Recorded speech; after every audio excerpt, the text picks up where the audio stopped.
Certo, pessoal, vamos para o nosso quarto vídeo, onde a gente vai para continuar falando sobre relacionamento interpessoal, que é a psicologia no trabalho. A gente vai falar um pouco sobre empatia, certo? Empatia, compreender a si próprio e aos outros, certo? A habilidade de compreender abrange mais do que ser capaz de perceber, entender, identificar e interpretar as comunicações ou expressões captadas pelos sentidos. Compreender é análogo a empatizar, né, que vem de empatia, termo este que significa a capacidade de identificação com a disposição ou estrutura psicológica de outra pessoa. Procurar sentir-se como se estivesse na situação da outra pessoa. Então, empatia, né, que é o que nós temos que ter, nós profissionais, é muito mais do que perceber, identificar, interpretar as comunicações e expressões captadas pelos sentidos. É realmente o que muitos dizem, né? Procurar sentir como se estivesse na situação da outra pessoa. E aí o técnico de enfermagem, o técnico de segurança do trabalho é aquele profissional ligado à empatia, é aquele empatizador, viu? Então, tentar entender as razões e significado da comunicação verbal e não verbal mais do que a maneira como se transparece. Então, aqui ainda é sobre empatizar. Compartilhar mutuamente desejos e ideias, mesmo que não se concorde com o comportamento exibido. Ter a habilidade de perceber e acompanhar os sentimentos de outras pessoas, mesmo que sejam intensos, profundos, destrutivos ou anormais. E isso é empatizar, é empatia. O real significado de empatia está em compreender os outros, apesar de não se concordar, muitas vezes, com os comportamentos dessas pessoas.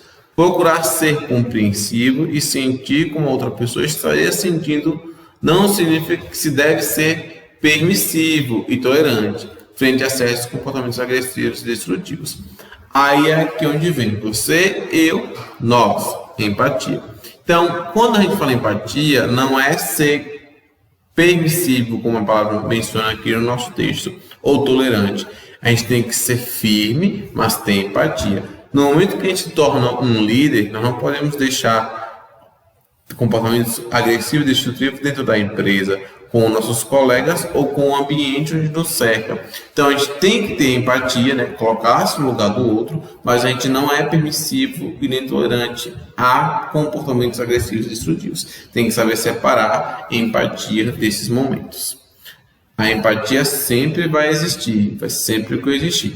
Só que ser empático não é ser permissivo, certo? Tem que entender isso.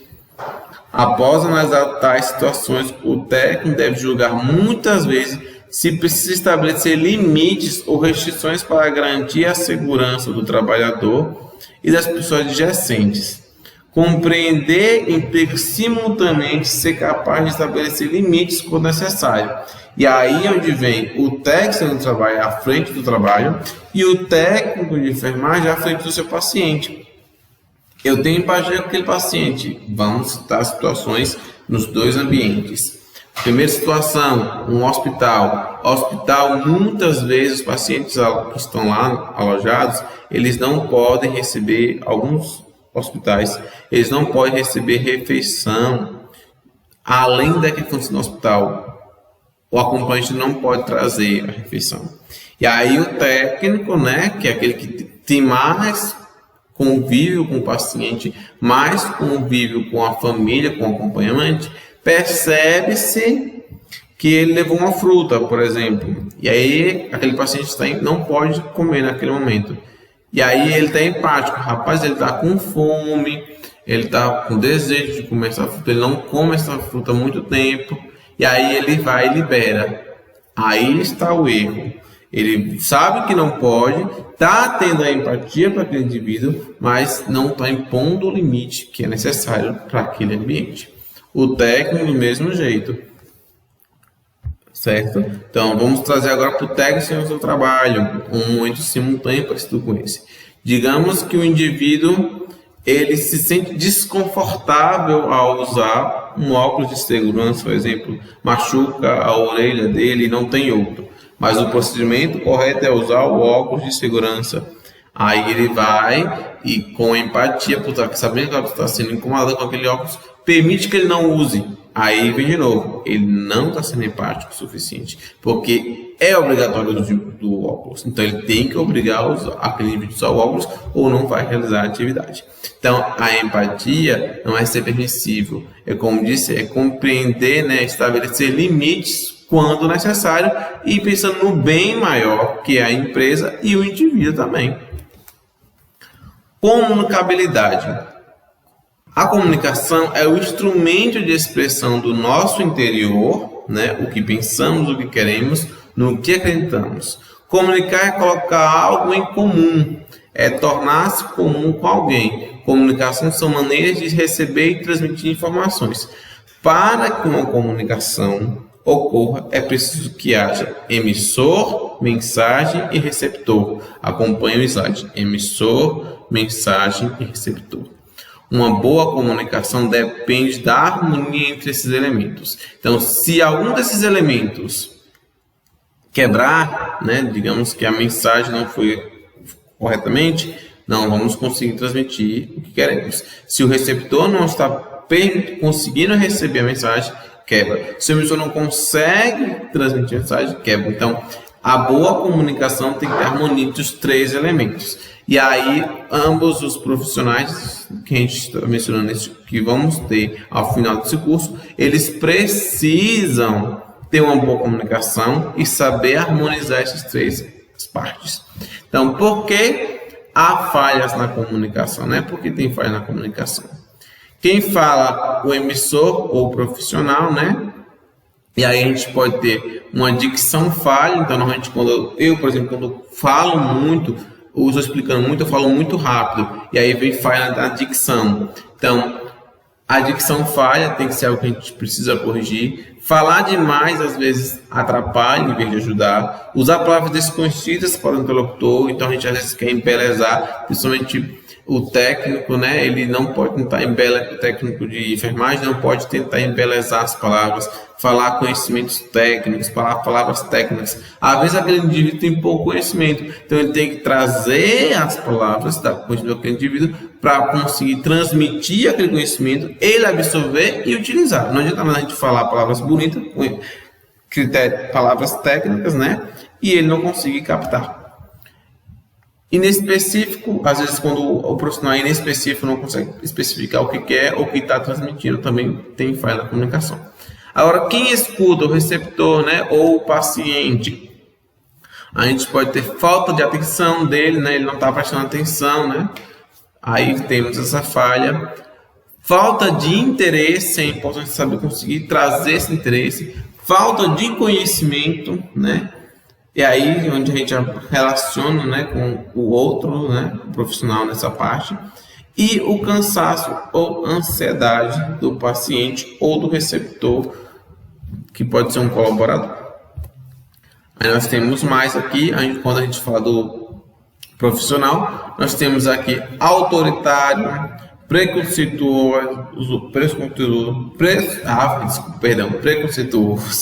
voz monótona, não pode, temos que conseguir alterar a voz, chamar a atenção do indivíduo, dificuldade de expressão, timidez, isso é muito comum no início, né? Então temos que tentar inibir a timidez, ou medo de expressar suas opiniões, falta de carisma, escolha inadequada do momento ou local para dialogar com a pessoa. Isso é muito importante. Temos que saber a pessoa e o momento que vamos falar. Pode ser que a informação seja beleza, seja ótima, seja adequada, mas naquele momento ela não se tornará adequada.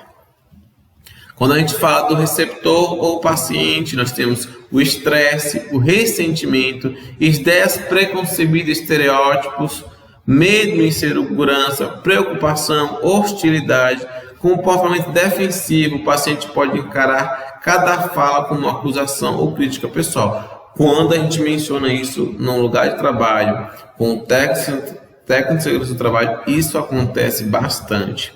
O paciente, o indivíduo, no caso, né, encarar a fala do técnico como uma acusação, uma crítica. Por exemplo, você não está colocando a luva, vai colocar a luva. Ele vai como se fosse crítica. Você não está usando o óculos de proteção, vai colocar. Você não está usando o capacete. Esse procedimento que você está fazendo está no local errado. Olha a placa dizendo que não pode fazer isso aqui. E aí ele interpreta aquilo como tudo como se fosse crítica. E aí você vai ter uma falha na comunicação. Regras para facilitar a comunicação interpessoal. O tom de voz deve ser moderado, nem muito alto, nem muito baixo. A velocidade de fala deve ter também um bom tempo, ritmo e fluência. Evitar erros de concordância, linguagem própria, palavras ambíguas, inadequadas ou incorretas. Falar com clareza, tentar despertar o interesse do ouvinte, isso é importante. Quando eu chamo a atenção daquele indivíduo, quando eu chamo a atenção do ouvinte, eu consigo transmitir minha informação com mais facilidade e ele conseguir usar o que eu estou transmitindo. E aí nós temos, passou aqui, e escutar atenta e ativamente o interlocutor. Lembrando-se que escutar é mais que ouvir. Então, a gente vai escutar também o outro, né? E como aqui menciona, né? Escutar é mais que ouvir. Não existe, são coisas diferentes. Você está falando que está com, mas está entrando no ouvido e saindo no outro. Isso não pode acontecer. Escutar o colaborador é olhar, é não ficar o tempo todo pensando no que vai ser respondido, é mostrar atitude calma e receptiva, é ter uma comunicação tanto verbal como não verbal. A linguagem corporal é muito importante. Tolerar sem ansiedade os silêncios. Depois de fazer uma pergunta, é importante silenciar para que a outra pessoa se acalme e consiga responder. Então, demonstrar respeito à situação, mesmo que haja grande diferença entre você e o outro. Nessa parte, as informações não estão, você tem uma informação e a pessoa acha que é outra, e aí está divergente. Então tem que abster de fazer julgamentos, né, na comunicação, e conseguir transmitir o que você quer com mais facilidade. Quando uma equipe multiprofissional fazer comentários descritivos e não avaliativos, né? Então, quando eu estiver numa equipe multiprofissional, tanto no ambiente hospitalar, médico, enfermeiro, nutricionista, fisioterapeuta, como no ambiente laborativo, digamos, como do complexo eólico, onde vai ter o técnico de trabalho, técnico de obra, vai ter o engenheiro, digamos que possa ter outros profissionais lá, a gente tem que fazer mais comentários descritivos e não avaliativos, pois os primeiros geram um comportamento receptivo, né? O descritivo ele recebe com mais facilidade, enquanto os comentários avaliativos predispõem a comportamento de defensivo. Quando vem alguém me avaliar, me julgar, eu defendo. Quando está descrevendo algo, eu recebo com mais facilidade. Então, nos dois ambientes é necessário ter essa ideia. E a gente fala de feedback descritivo, que explica de maneira específica os fatos, uma atividade ou um processo. O feedback avaliativo é de natureza crítica e tende a apresentar uma conclusão de parte do que emite. Os comentários descritivos são mais fáceis de aceitar e descrevem o comportamento a ser sem atacar a outra pessoa. Então, quando eu dou um feedback descritivo, eu não ataco a pessoa, eu mostro os fatos, mostro as informações, certo? Então, fica essa aula curta também, para vocês conseguirem compreender. Revejam, né? Olhem o módulo, leiam o módulo, vão acompanhando e a gente aguarda o próximo vídeo com o que é psicologia da saúde.